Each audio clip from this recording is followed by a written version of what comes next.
Gracias a todos por venir. Yo quiero reforzar lo que han dicho Carlos y Coral. Es de verdad muy importante tenerlas aquí y poder trabajar con ustedes en esta iniciativa de coaching porque es la forma de llegar directamente a las aulas y es una oportunidad única que podemos aprovechar muy bien. Mi nombre es Paola Guerrero, yo soy profesora asistente de educación inicial en Texas A&M University. Mi investigación básicamente es cómo llevar iniciativas de mejora de la calidad a gran escala. Y he trabajado con varias ciudades en Colombia, incluso con iniciativas del país en Colombia y en Estados Unidos, en la partnership, en un conjunto entre la Universidad de Michigan, donde me gradué de mi doctorado, las escuelas públicas de Boston y el programa de educación universal para educación inicial. Entonces, básicamente ahora esto es una oportunidad muy grande de traer todo lo que la investigación nos ha enseñado sobre cómo escalar iniciativas de alta calidad que estén basadas en evidencia y cómo recoger además evidencia de que lo que hacemos está funcionando para poder corregir lo que no funciona y además utilizar esto como impulso para crecer esas iniciativas a una escala incluso mayor. Bueno, esto es el mapa de lo que vamos a trabajar hoy. Básicamente vamos a cubrir por qué estamos haciendo esto, cómo fue el proceso de llegar a estas prácticas que van a ser el eje central del coaching, cuáles son esas prácticas de manera muy concreta. Para algunos esto va a ser un poquito repetido porque ayer estuvimos discutiendo los conceptos grandes, pero pues van a disculparme, voy a ir en más detalle hoy sobre eso. Y al final cerraremos con la estrategia de implementación que quisiera proponer y que está completamente abierta para discusión. Yo quisiera que se sientan libres de simplemente intervenir cuando haya preguntas, cuando haya comentarios, cuando haya aspectos que requieran clarificación, porque hoy necesitamos empezar a construir una relación de equipo en el que vamos a estar, digamos, vamos a volvernos una misma mente de aquí a 3, 4 meses. Entonces, todas las preguntas son válidas, por favor, simplemente confianza y la plantean. Bueno. El equipo de la Fundación y varios otros actores en Puerto Rico identificaron, basados en los resultados de pruebas de los niños, unos importantes riesgos de rezago académico y esos riesgos de rezago académico están generalizados, no pasa solo en Puerto Rico. Ustedes saben que venimos afectados por varios eventos como la pandemia, como desastres naturales, como incluso situaciones de discordancia social que han afectado muchísimo la asistencia de los niños a los salones de clase y no solamente eso, sino también la disponibilidad de los maestros para prestar sus servicios con bienestar. Y eso es algo que todos tenemos que reconocer, ha impactado en el número de horas escolares a los que los niños están expuestos y también hay cambios socioemocionales que vienen amarrados a la exposición a estos eventos. Entonces, hay un cambio importante en las demandas que están teniendo los maestros y maestras. Además, se han identificado enormes diferencias en las líneas de base de los estudiantes al iniciar kinder y primer grado.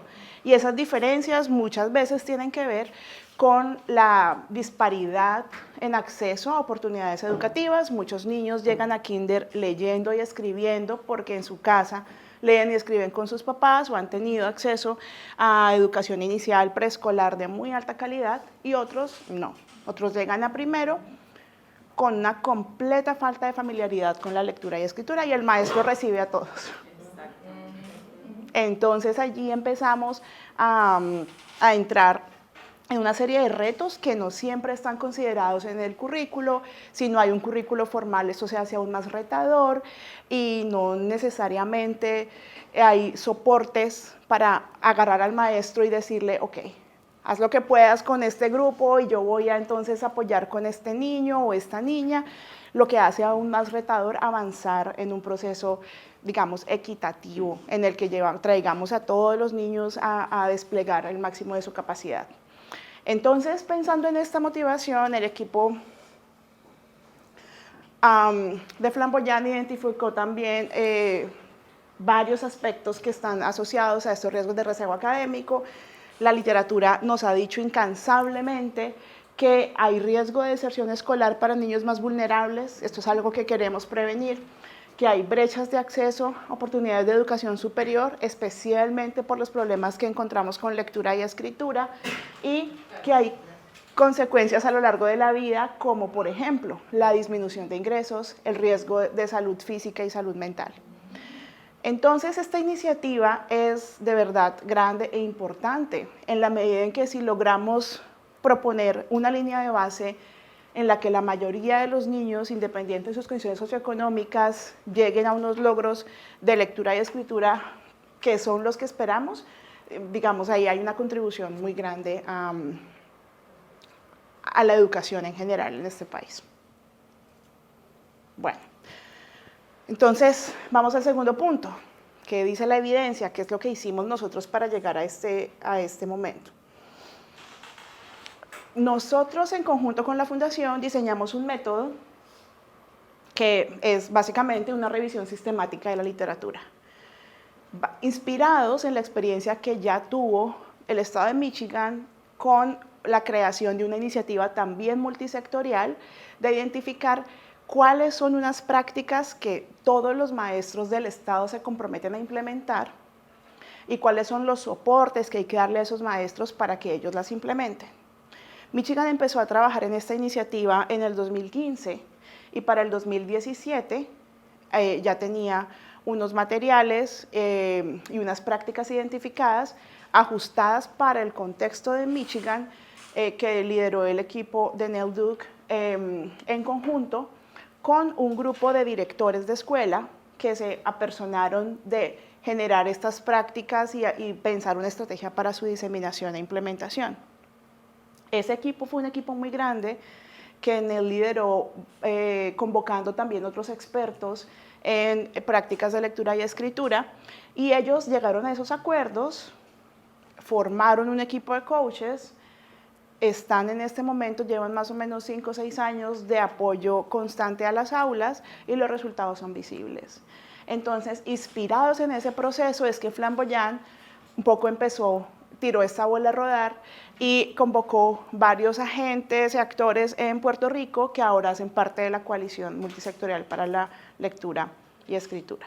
La coalición es, pienso yo, la estrategia que tiene la responsabilidad de hacer que esta iniciativa funcione, que no se muera, y nosotros vamos a darles evidencia de que esto sí puede funcionar. Yo espero, o sea, esto es algo bien personal, yo espero que en 5, 6, 7 años, todos quienes estamos aquí podamos decir los resultados son visibles,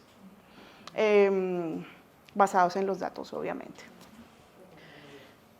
Entonces, bueno, como esto que pasó en Michigan pasó ya va a ser casi 10 años, cuando nosotros iniciamos el proceso pensando en Puerto Rico, dijimos, ok, primero hay que actualizar la revisión de literatura porque hay mucha evidencia que es nueva y que no hemos considerado. Así que revisamos desde el 2013 hasta ahora, básicamente todos los experimentos, cuasi experimentos, metaanálisis que nos dicen esto funciona y tiene efectos en comprensión, en escritura, en habilidades fundamentales. Hicimos una selección grande de material. Pero como ustedes saben, mucho de ese material está producido en inglés y está pensado para trabajar con niños para quienes el inglés es su primera lengua. Y esto ya nos impone un reto porque no son las mismas demandas cuando pensamos en dos idiomas, uno que es fonéticamente preciso y otro que no. Entonces, después de esa revisión, nosotros convocamos, valiéndonos un poco del apoyo de la red de investigadores de ProLeer. La red de investigadores de ProLeer es una iniciativa que está generalmente centralizada en Harvard y que involucra investigadores latinoamericanos que están trabajando en temas de lectura y escritura. Esos investigadores están haciendo sus proyectos en Latinoamérica, el Caribe, España o incluso algunos de ellos en países que no hablan en español, pero que tienen poblaciones un poco más diversas que lo que encontramos en el Estados Unidos continental. Entonces, nos valimos de esta red para llegar a estos investigadores y pedir que nos compartieran qué están haciendo, qué saben de estos temas, qué materiales nos pueden sugerir. Y ellos nos compartieron sus publicaciones y con esto recogimos aproximadamente 300 referencias que Nelly y yo revisamos, procesamos, filtramos y llegamos a una serie muy larga de prácticas. Sin embargo, algunas de esas prácticas no son relevantes para el contexto, otras de esas prácticas ya se espera que sean bastante comunes al contexto escolar. Entonces lo que hicimos fue convocar a un grupo de expertas que trabaja con poblaciones hispanas y expertas de la universidad, del contexto puertorriqueño para que nos ayudaran a filtrar esas prácticas aún más y llegar a unas que son sensibles al contexto puertorriqueño. ¿En qué sentido? En que no requieren una inversión gigante en materiales, por ejemplo, en que pueden estar disponibles para regiones donde es más difícil el acceso, en que pueden estar disponibles para maestros con diferentes niveles de formación, y por eso las hemos llamado prácticas esenciales. Entonces, nos vamos al tercer punto de hoy. Prácticas esenciales, que es donde va a estar el grueso del trabajo que vamos a hacer. ¿Por qué son esenciales? Son esenciales no porque sean las únicas, y esto es algo bien importante, sobre todo para el equipo de coaches. Nosotros no estamos planteando una lista exhaustiva de todo lo que el maestro tiene que hacer, no. Estamos planteando unas prácticas que es lo básico que tenemos que poder observar para poder decir, ok, aquí va a haber una instrucción efectiva. Entonces, hay otras prácticas que son recomendadas, novedosas, importantes, interesantes, que tienen mucho potencial y que no van a ver en este listado. ¿Por qué? No las van a ver porque en algún momento de todos esos filtros llegamos a que esas prácticas tal vez requieren muchos recursos, tal vez no tienen evidencia experimental o cuasi experimental que las apoye. Tal vez esas prácticas se pueden implementar y son efectivas, pero no es fácil formar a un maestro en esas prácticas y hay riesgo de que si la implementan mal generen efectos contrarios a los esperados. Entonces, por eso hay muchas prácticas que tal vez ustedes que tienen tanta experiencia y que se han formado en esto, pueden no ver en el listado, ¿ya? Pero las que están aquí son unas que sabemos que van a funcionar. Y entonces lo que queremos hacer es, para empezar, vámonos a las aulas con esta serie de prácticas, ¿sí? Así es como hemos aproximado el concepto de prácticas esenciales. Bueno, ahora, de esas prácticas identificamos varios niveles y esos niveles corresponden a los contextos de los niños. Algunas son bien amplias y tienen que ver con la familia, la comunidad, el contexto. Básicamente, en esta serie de prácticas, y no lo he dicho, pero tal vez muchos de ustedes están familiarizados, hay un documento que explica el detalle de cada una de estas prácticas y que podemos acceder. Está en línea y es de descarga y de muy fácil lectura. Y el capítulo 3 de ese documento, que yo les puedo compartir el link o el equipo les puede compartir el link, va en el detalle de cada una de estas prácticas. Hoy estamos haciendo una introducción bastante general, ¿vale? Pero solo quiero contarles que no todo está sobre los hombros del docente, que hay prácticas que están en el nivel de la familia y comunidad, de cosas a las que tenemos que llegar en el futuro y que tiene que ver con todos los recursos de esos contextos para impulsar la alfabetización. Hay otras prácticas que están en la escuela y salón, pero que dependen más de decisiones administrativas y que están por fuera de nuestras manos en este momento y de las manos de los docentes. Por ejemplo, el tiempo para planear. ¿Tiene el docente tiempo en el horario para sentarse a planear qué va a hacer al día siguiente con los niños? Seguramente no, pero el docente no puede hacer nada para lograr que así sea y el coach tampoco. Entonces, toda esa serie de prácticas que dependen de decisiones administrativas están acá, en escuela y salón. Y allí van a encontrar varias cosas, como por ejemplo, cómo está conformado el equipo pedagógico del colegio, si hay coaches en el sitio o no, si hay quien observa y apoya al maestro, si hay quien entre al aula cuando algunos niños están descompensados para generar apoyos para esos niños en particular. Entonces, eso como se nos sale de las manos a todos nosotros, está para otro nivel de intervención, corresponde a escuela y salón de clase, ¿vale? Hay otra serie de prácticas que sí están en manos del maestro, y esas son las interacciones pedagógicas. Se centran en lo que el maestro puede hacer con los niños en el tiempo que está con ellos. Y hay otro nivel de prácticas que tiene que ver con la capacidad diagnóstica del maestro para identificar las necesidades de los niños, las preferencias, las experiencias. Y entonces este conjunto de 4 niveles es lo que en general corresponde a las prácticas. Bueno, de todas estas hoy nos vamos a centrar solamente en los que están en nuestras manos, que son las interacciones pedagógicas. Las demás están allí, las pueden leer, las podemos discutir, van a ser parte de los instrumentos de observación que ustedes van a llevar a las aulas seguramente, pero nosotros no vamos a no es nuestra meta intervenirlas en este momento. De pronto algunas, por consecuencia del trabajo que vamos a hacer aquí, se intervengan, de pronto, no lo sabemos. Pero nuestra meta son estas prácticas de aquí. Y esas prácticas están organizadas en 5 grupos. Y las sesiones de coaching están alineadas con esos 5 grupos, ¿vale? Esos 5 grupos de prácticas esenciales están así regadas porque no dependen una de la otra, no son lineales. No es que primero tengamos que hacer esto para luego hacer esto, para luego hacer esto. Todas se pueden aproximar independientemente. Incluyen prácticas ligadas al vocabulario, que ahorita vamos a ir en detalle, prácticas ligadas al rango de lectura y escritura, otras que tienen que ver con habilidades fundamentales, unas que tienen que ver con estrategias de lectura activa en áreas de contenido, que es básicamente lo que siempre conocemos como comprensión, y otras prácticas de producción de textos.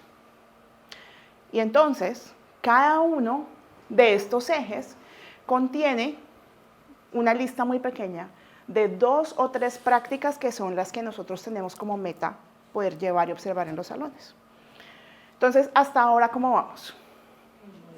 Está clara la motivación, está clara la estructura y espero haber bajado la ansiedad con la idea de que vamos a cambiar el mundo con una sesión de coaching a la vez. Concretas. 2, 3 prácticas que tenemos que lograr que el maestro incorpore en su repertorio. Es posible que esas 2 o 3 prácticas nos tomen un montón de esfuerzo, pero es más fácil aproximarnos así a 1 o 2 prácticas que decir, ok, vamos a trabajar sobre el nivel de dificultad de la lectura y escritura para el grado primero. Es algo muy grande, tenemos que ir a hacer algo muy, muy, muy concreto. Bueno, entonces empecemos por aquí, vocabulario. Vocabulario incluye 3 prácticas muy concretas.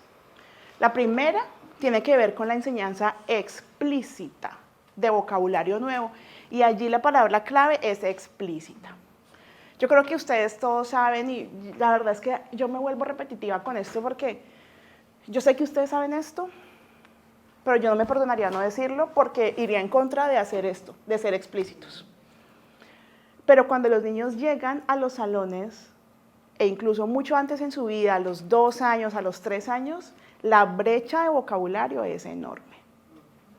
Y entonces cuando damos por sentado que todos los niños saben lo mismo y que el vocabulario es igual y que todos tienen acceso a papás que les están hablando de conceptos numéricos y de conceptos sociales y naturales y que todos hablan de dinosaurios, de insectos, del mar, pues entonces cuando partimos de la base de que todos saben lo mismo y traemos áreas de contenido y usamos palabras que los niños no conocen sin haberlas enseñado, pues entonces vamos abriendo la brecha. Para las maestras a veces esto es retador, porque implica detenerse a pensar y planear qué palabras de estos materiales tal vez no son conocidas o usadas por todos los niños. Y enseñar esas palabras, cuáles son, cómo se ve cuando está escrita, cómo se escribe, qué quiere decir y cómo se usa, es una práctica que muchos damos por sentado. No sé si eso resuena con su experiencia. Entonces, la primera de estas prácticas es enseñanza explícita del vocabulario nuevo. Tiene que ver con seleccionar esas palabras y poder practicarlas en los diferentes niveles de lectura, escritura y uso. La otra es, y aquí es donde empieza uno de los componentes más importantes del modelo, que necesitamos trabajar textos ricos en contenido. Porque además en la división que es artificial entre maestros de español, literatura y maestros de ciencias, de matemáticas, pues estamos en un problema y es que sobre qué se lee y sobre qué se escribe. Pues escribimos sobre contenido, escribimos sobre ciencias sociales, escribimos sobre la noción de sociedad, sobre la economía, sobre los insectos, escribimos sobre el mar y esto es contenido. Entonces, cuando separamos y los textos que se trabajan en español son textos que no tienen riqueza en contenido, lo que estamos haciendo es dejar que el niño llegue a sus evaluaciones de rendimiento sin el vocabulario y las estrategias que necesita para poder entender materiales de ciencias naturales, de ciencias sociales, de matemáticas. Así que el segundo punto es ayudar a que los maestros se hagan a una serie de textos ricos en contenido que sean apropiados para el nivel de los niños que están trabajando. Y no solamente literatura, sino que aquí estamos cubriendo aspectos amplios en diferentes tipos de textos que nos van a dar más riqueza del vocabulario y que nos van a dar más riqueza en la argumentación. Entonces, aquí los maestros van a trabajar en estrategias para entender palabras y en conexión entre conceptos nuevos y previos para ayudar a los niños a conectarse con contenido que ya tienen. Y la tercera práctica tiene que ver con el uso del lenguaje académico en la escuela. ¿Por qué uso del lenguaje académico? Porque los niños desconectan sus capacidades de lectura con los textos narrativos y su capacidad de lectura con otros tipos de textos. Porque al ver el lenguaje académico en esos textos, ya, bloqueo. Esto no es lo que yo entiendo, lo que yo sé leer. A veces le lees un cuento y los niños te cuentan quién es el personaje, qué hizo, qué pasó. Tú sabes que su capacidad de comprensión está intacta. Pero vas a un texto tipo ensayo. ¿Qué pasó aquí? Pero si tú lees, sí, pero esto, la conexión lógica de ideas, es lo que generalmente se les hace tan complejo porque no hay entrenamiento en ello. Y esto lo podemos hacer desde primera infancia, entonces tenemos que pensar estrategias para que el maestro lo haga en el salón. Para la expresión de ideas completas y complejas, porque luego esto van a ver cómo conecta con capacidades de escritura, pero no todos los niños tienen la oportunidad de expresar ideas completas con un adulto que esté atento a que efectivamente no le estoy respondiendo a que señaló y pidió agua, sino que le ayuda a elaborar y organizar. Entonces allí se va haciendo más evidente el nivel de disparidad con temas de vocabulario y porque esto es un eje importante de las prácticas que necesitamos llevar a las aulas y al proceso de coaching. Vamos, ¿hay alguna pregunta en relación con estas prácticas esenciales de vocabulario? ¿Algo que sientan que falte, que sobre? ¿Vamos bien? Ok. Listo. La segunda tiene que ver con ampliar el rango de lectura y escritura. ¿Y por qué decimos ampliar el rango y no simplemente leer y escribir? Pues porque los maestros efectivamente leen y escriben con sus niños en todas las aulas, pero es posible que el maestro esté en su zona de confort con una serie de textos que son con los que él se siente más cómodo interactuando con los niños, que sabe hacer esas lecturas en voz alta, que sabe qué preguntas hacer, y necesitamos llevar a los maestros a ampliar el rango para que a lo largo del año, del tiempo que está trabajando con los niños, introduzca distintos tipos de retos y el niño expanda en la cantidad de géneros que conoce, en el nivel de complejidad de los textos, pues porque sabemos que cuando los evalúan en primero y en tercero, los niños están encontrando textos de una complejidad que no han abordado antes. Y entonces tenemos que llevar complejidad de manera que el maestro se sienta cómodo con esa complejidad y que pueda introducirla intencionalmente a lo largo del año. Entonces, textos de diversos géneros y complejidad, pausas intencionales para monitorear comprensión de diferentes, en todos esos diferentes tipos de textos y, muy importante, que pueda retomar efectivamente la lectura después de las pausas.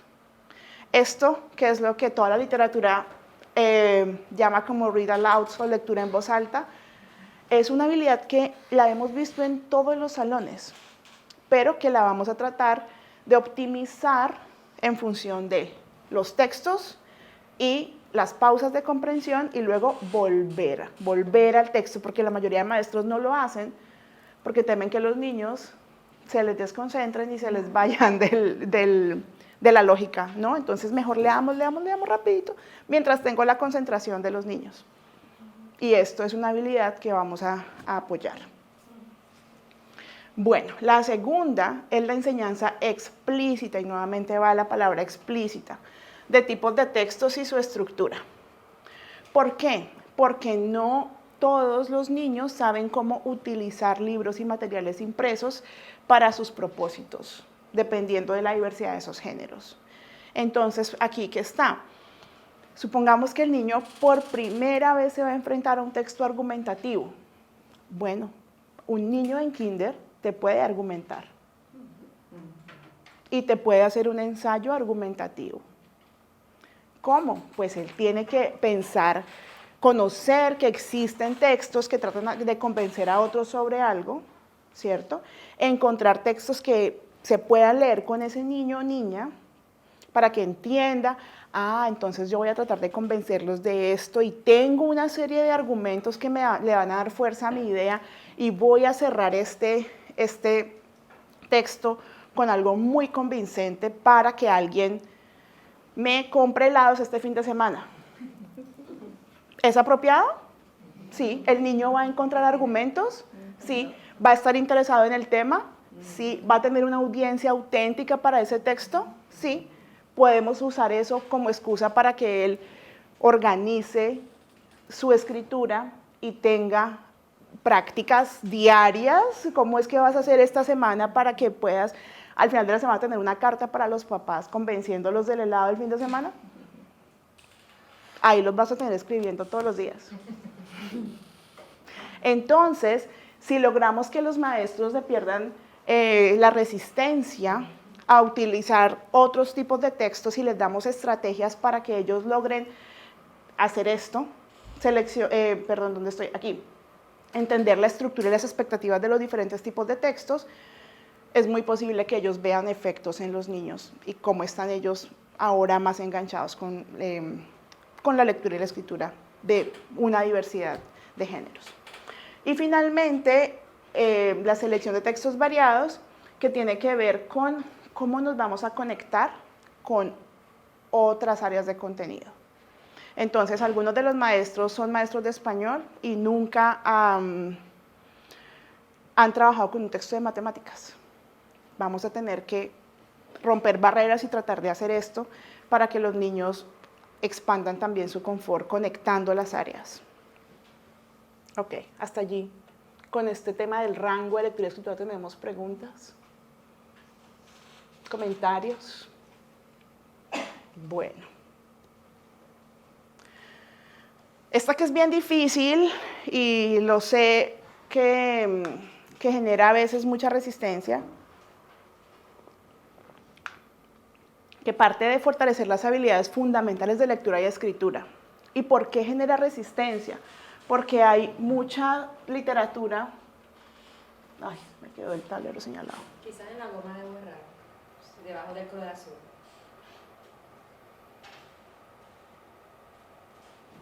Gracias. Hay mucha literatura contándonos sobre esto y el mayor reto de esta literatura es que toda está pensada para niños que hablan inglés y entonces pensamos que el español, por ser fonéticamente preciso, no tiene estas demandas.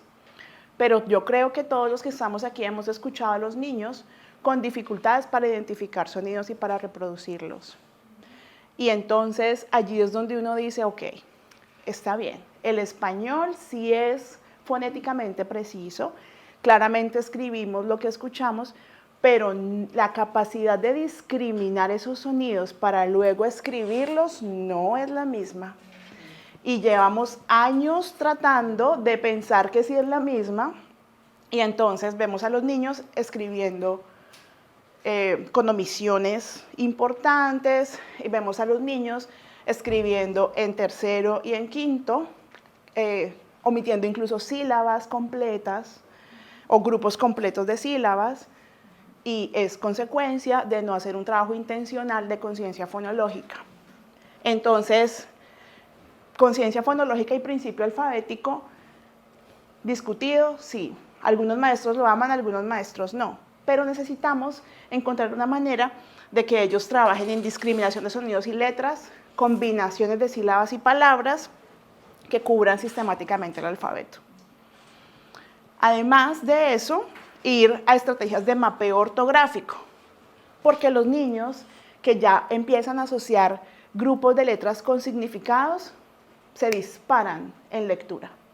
Entonces, esto de pre, post, anti, pro, es fácil para los niños, es muy sencillo jugar con estos grupos de letras cuando tienen ya la asociación con significado. Y por tanto, se facilita la lectura de ortografía compleja que aparece en textos más complejos y más ricos en contenido. Entonces, ven cómo se va amarrando una cosa con la otra. Si trabajamos habilidades fundamentales, el maestro va a estar más cómodo leyendo con los niños textos más complejos.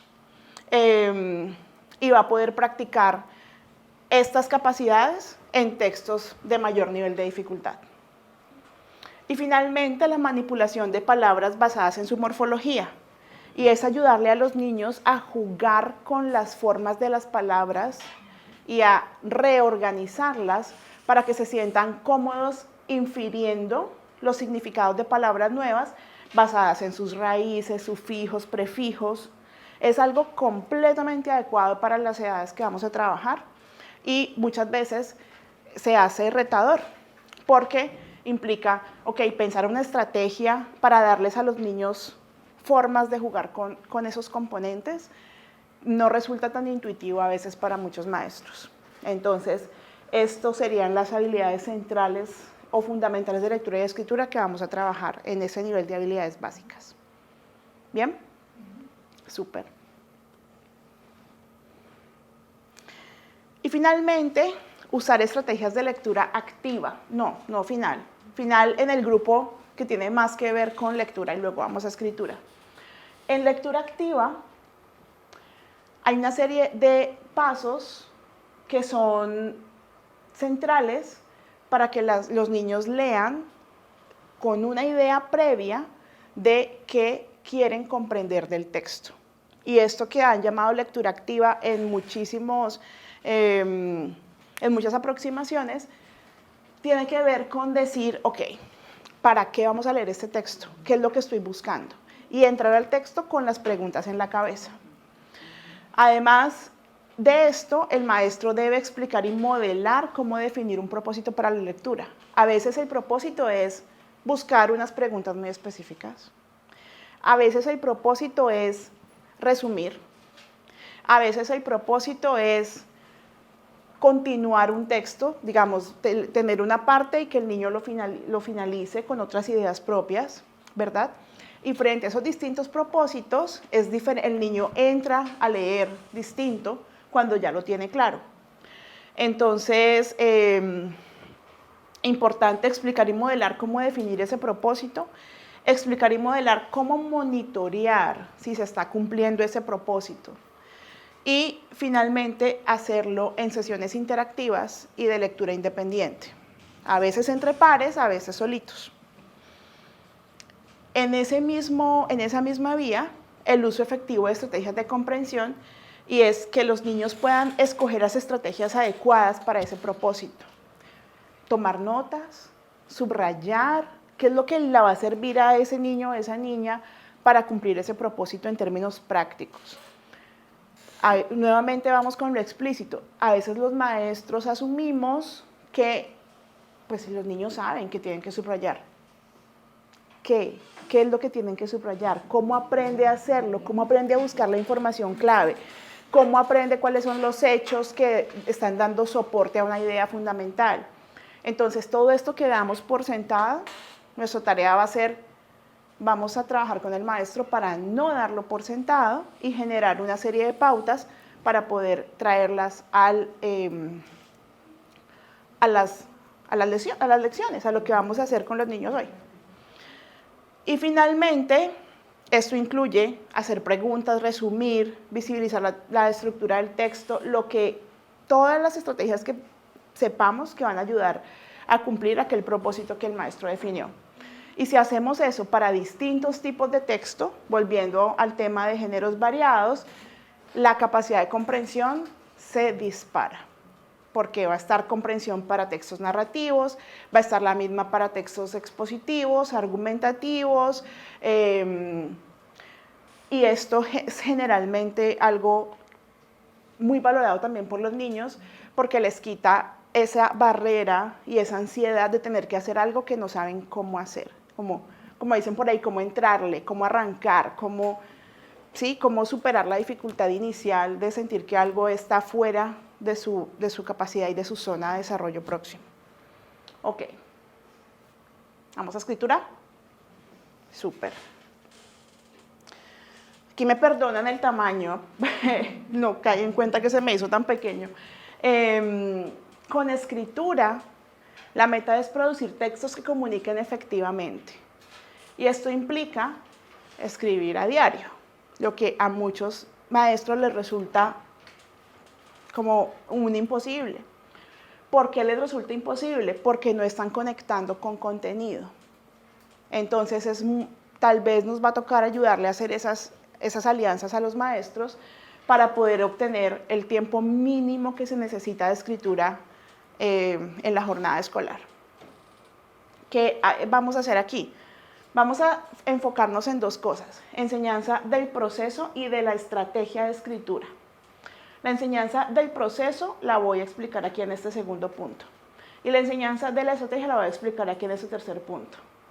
Vamos a trabajar con el maestro para que la escritura sea contextualizada. Entonces no vamos a escribir sobre algo que no tiene nada que ver con lo que a los niños les interesa, para que sea sistemática, porque hay que escribir a diario y con un plan. Recordar, por ejemplo, lo que les decía de una carta para convencer a los papás de tener un helado el fin de semana, en sus diferentes niveles, ¿no? Dependiendo con el grado. Y con propósito, porque necesitamos que esté claro para qué es ese texto, de manera que los niños salgan de la noción de que la escritura es una tarea de repetición por darle gusto al maestro y a la maestra. Y finalmente, vamos a trabajar, como ya lo decía, en función de áreas de contenido. Entonces necesitamos entender qué están haciendo los niños en sociales, en matemáticas, en naturales, para poder amarrarnos a nuestro proceso de coaching con esas áreas también. Bueno, ¿qué me refería con los pasos del proceso? Que los niños puedan tener oportunidad de planificar un texto, bosquejarlo, producir las oraciones, revisarlas, editarlas y publicarlas. Esto es implícito para muchos maestros. Vamos a escribir sobre las montañas y ya. Está el tema tal vez, pero no está, ok, entonces, ¿qué quisieras lograr con ese texto sobre las montañas? Que alguien vaya a visitarlas, que alguien sepa dónde están, dónde encontrarlas, que vamos a ubicar esa planificación. Bosquejar, lo que llamamos, ¿no? Hacer unas viñetas para que los niños sepan cuántas ideas va a tener su texto. Producir, ¿qué vas a decir en cada una de esas viñetas o de esas oraciones? Revisarla con ayuda de pares, que te den feedback tus amigos, mejorarlas, editar y luego publicar. Hay muchos ejemplos interesantísimos de niños que hacen blogs y los publican, y los maestros con esto tienen una serie de entradas y se dan cuenta en la evidencia que los niños están incluso produciendo entradas en el fin de semana, en cualquier momentico, porque les encanta escribir con propósito. Pero si no se publica, no hay nada.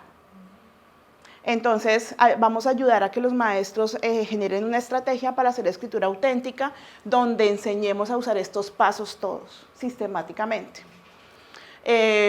Con un modelado y una explicación del proceso. Porque tampoco le vamos a decir al niño, ok, bosqueja un texto. Entonces hay que hacer un modelado y hay que llevarlos a esto, cómo se hace, y que se publique en formatos auténticos, que pueden ser digitales, que pueden ser impresos, que puede ser para muchos niños incluso escribir un cuento físico o una caricatura física, y créanme, se enganchan y logran sacar sus productos, y ahí hay práctica diaria. Y cuando les hablaba de las estrategias, pues hay varias que apoyan esos pasos del proceso, como por ejemplo, imitar textos expertos. Bueno, aquí tienes este texto que alguien ya escribió y vas a hacer uno parecido. Entonces el niño tiene que entender cómo está estructurado, qué ideas tiene que pensar. Es un poco empezar a enseñar la inspiración para crear, y es distinta de la copia, ¿verdad?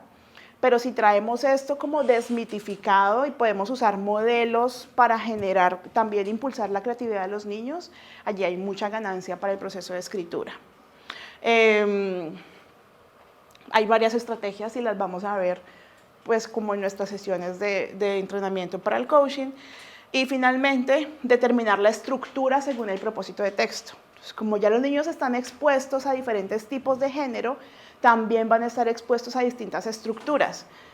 ¿Cuáles son los componentes? Si es un cuento lo que estoy escribiendo, ¿qué tiene que tener? Pero si es un ensayo, ¿qué tiene que tener? Y entonces, de esta manera, podemos traer esta variabilidad, ¿no? a las experiencias y habilidades de ellos. Bueno, eso fue Sí, eso fue un resumen de prácticas, pero creo que las cubrimos todas. Lo que vamos a hacer nosotros en nuestro trabajo es, ok, listo, ahorita ¿cómo? ¿Cómo vamos a llevar esto al maestro de manera sistemática, intencional? ¿Cómo vamos a dar cuenta si el maestro lo está usando o no lo está usando? ¿Sí? Y de qué manera también lo hacemos respetando el ritmo y el proceso de un maestro experimentado, que es quien nos va a recibir. Entonces, para hacer eso, voy a hablarles de la estrategia de implementación, que está, como les decía, en este momento, no quiero decir en borrador, pero es flexible. Entonces, la podemos mirar. Y esto es algo que me va a tomar para explicar un momentico antes de ir directamente al coaching. Se vale soñar, ¿no? Entonces, como se vale soñar, esto es lo que yo personalmente creo que puede pasar con el proceso. Yo pienso que ustedes están aquí. En este momento, están aquí. Ay, pero Dios mío, me puede la tecnología. No, ya, o sea, no, definitivamente no. Pero mira, ya, están aquí. Y tenemos una meta y nuestra meta son los efectos en el maestro. Nosotros no vamos a cambiar el mundo con el coaching en este momento, pero sí vamos a darle esas herramientas a los maestros y ellos van a implementarlas porque les van a encantar. O sea, cuando tú les das algo que funciona, están felices porque se les acaban los dramas de los niños desenganchados de la actividad, se les acaban los dramas del niño que se sintió terrible porque no pudo leer y lloró en el salón. Los maestros, si hacemos esto sistemáticamente, van a haber efectos en los maestros. Y aquí estamos nosotros.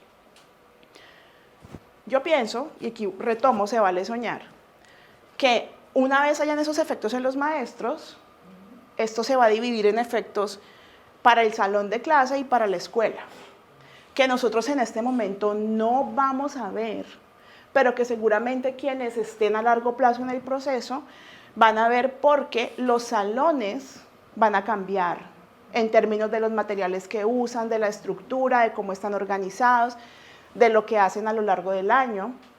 Y el nivel de los niños de kinder, primero, segundo, tercero, va a ir cambiando también. Y cuando eso pase, también va a haber unos cambios a nivel de escuela, como por ejemplo, los maestros trabajando juntos, porque ya los maestros se dieron cuenta que si están escribiendo sobre ciencias naturales todo el día, los niños están mejorando en las 2 cosas o en las 3 cosas. O sobre sociales, ustedes me entienden que estoy tratando simplemente de hablar de los vínculos que van a hacer. Entonces,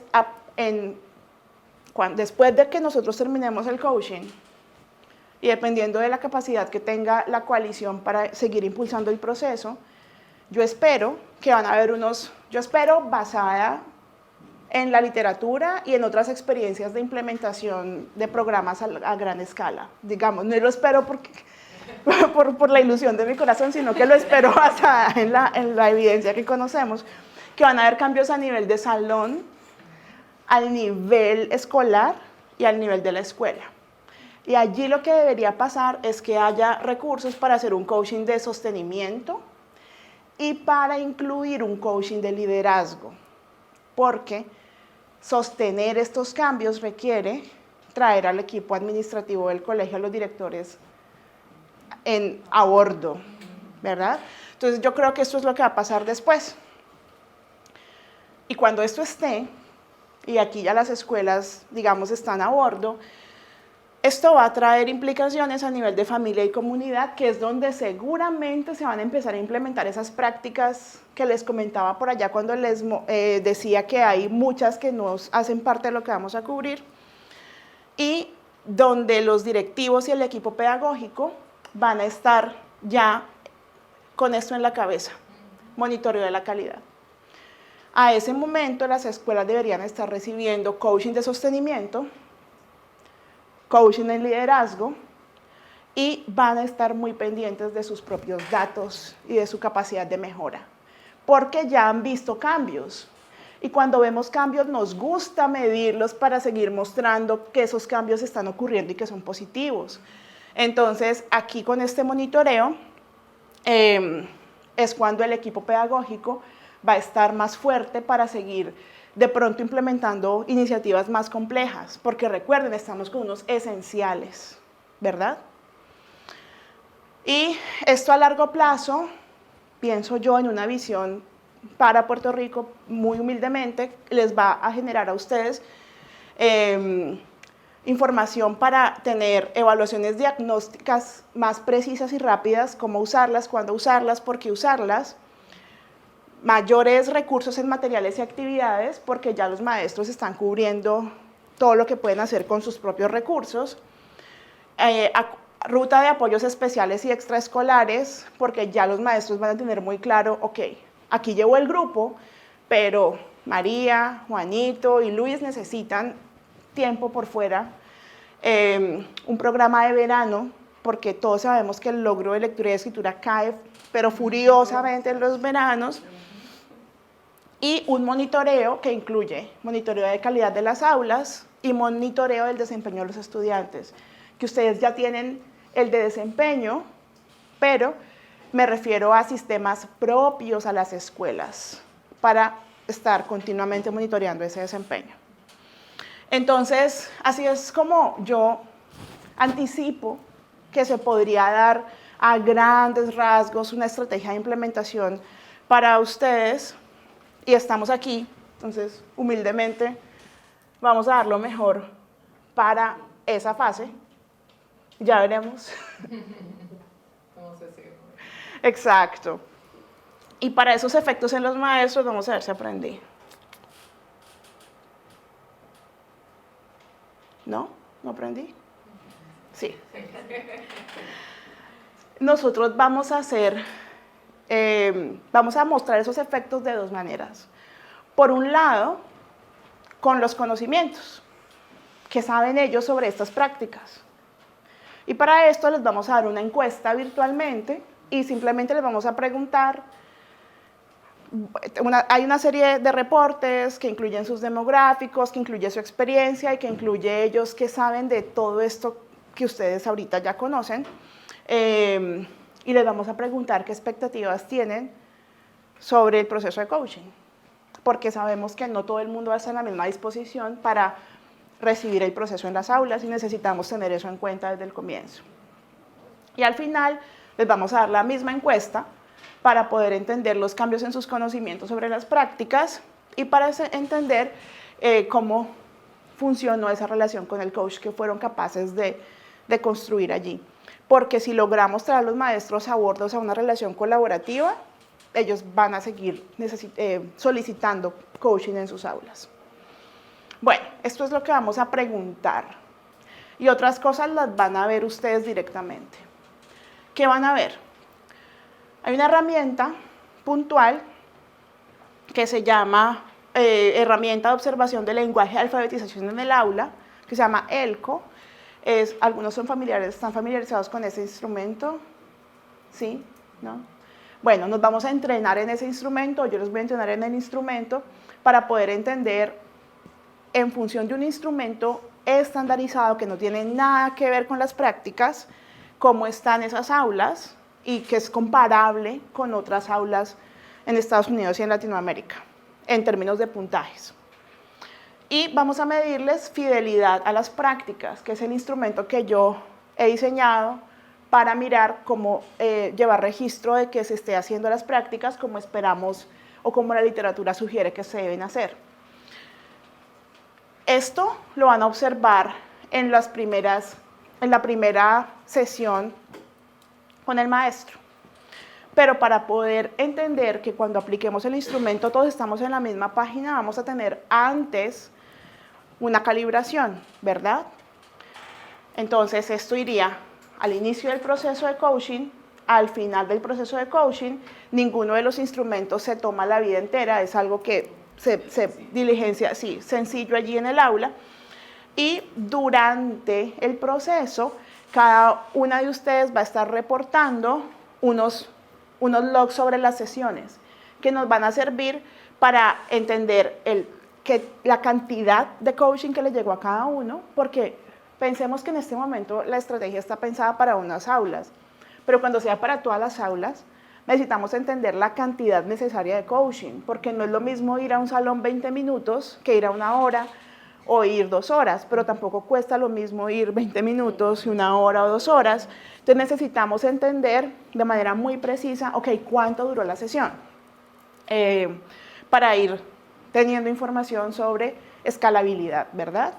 Y adherencia al modelo, porque queremos saber qué tanto el maestro está pegándose a lo que le estamos sugiriendo, planteando, proponiendo, o si el maestro dice, mira, yo te entiendo muy bien lo de tu escritura activa, pero déjame que yo necesito seguir trabajando con este método, porque necesitamos saber su adherencia para poder entender luego los efectos. Entonces, Paula, disculpa, ¿el ELCO lo van a dar cuántas veces? 2, al inicio y al final del proceso de coaching. Gracias. Vale. Entonces, ¿qué vamos a hacer? Los coaches van a estar en entrenamiento semanal, ¿verdad? Porque tenemos que entender muy bien cómo dar el ELCO y cómo dar la herramienta de fidelidad y adherencia a las prácticas esenciales. Entonces, a entrenarnos en ese instrumento implica ir a diferentes salones los que tenemos asignados. Entonces, supongamos que Coral tiene asignado el salón 23. Ella, este entrenamiento lo tiene que hacer en el salón 18, 19, 15 y 12, no en su propio salón, porque tenemos que calibrarnos y para calibrarnos hay que observar diferentes salones que sean distintos al que yo tengo a cargo. En observaciones entre dos personas,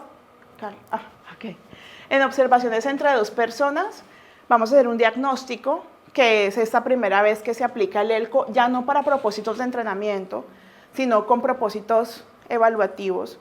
Y esta es la primera vez que el coach va a ir al salón con el maestro que tiene asignado, exacto, pero va a ir con un par para poder calibrarnos en confiabilidad allí también, y va a dar ELCO y adherencia. Simplemente entender en qué está el salón, cómo está, y poder nosotros vamos a ir analizando todos esos datos para poder trabajar con ellos en un modelo de implementación que siempre incluye el modelamiento, porque es lo mismo que queremos que los maestros hagan con los niños. Entonces, no es llegar a observar y decirle, sino es llegar, observar, modelar, hacerlo nosotros, mostrarle, luego dejarlo hacer y dar retroalimentación, porque sin modelamiento no hay nada, no los vamos a mover. Y estas son sesiones que son específicas sobre alguna práctica que semanalmente vamos nosotros como equipo a organizarnos para llevarla al aula, y que para eso vamos a tener en cuenta los diferentes niveles que vamos a encontrar aquí. ¿Qué vamos a hacer? Vamos a documentar a lo largo del proceso por medio de logs. Esos registros se toman 5 minutos por salón, máximo 10, y es como empecé a esta hora, terminé a esta hora, trabajé esto, la maestra hizo esto, tuvo dificultad en X, Y o Z.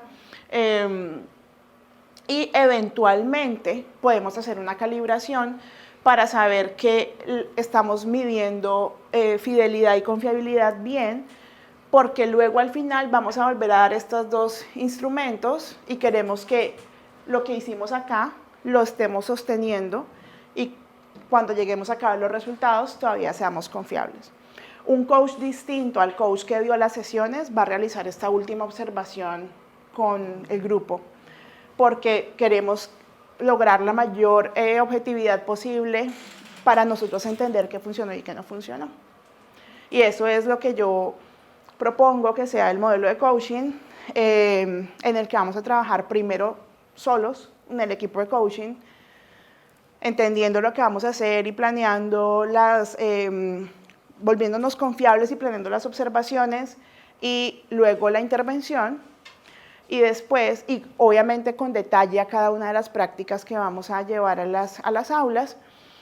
Y después de esto, pues pensaría que entendiendo todos los resultados, qué funcionó, qué no funcionó desde su perspectiva y desde lo que nos cuentan los datos. ¿Cómo vamos hasta ahí? ¿Ok? Entonces, pues esto es lo que yo hasta ahora les propongo. Tenemos un espacio para preguntas, discusión. Para atrás a la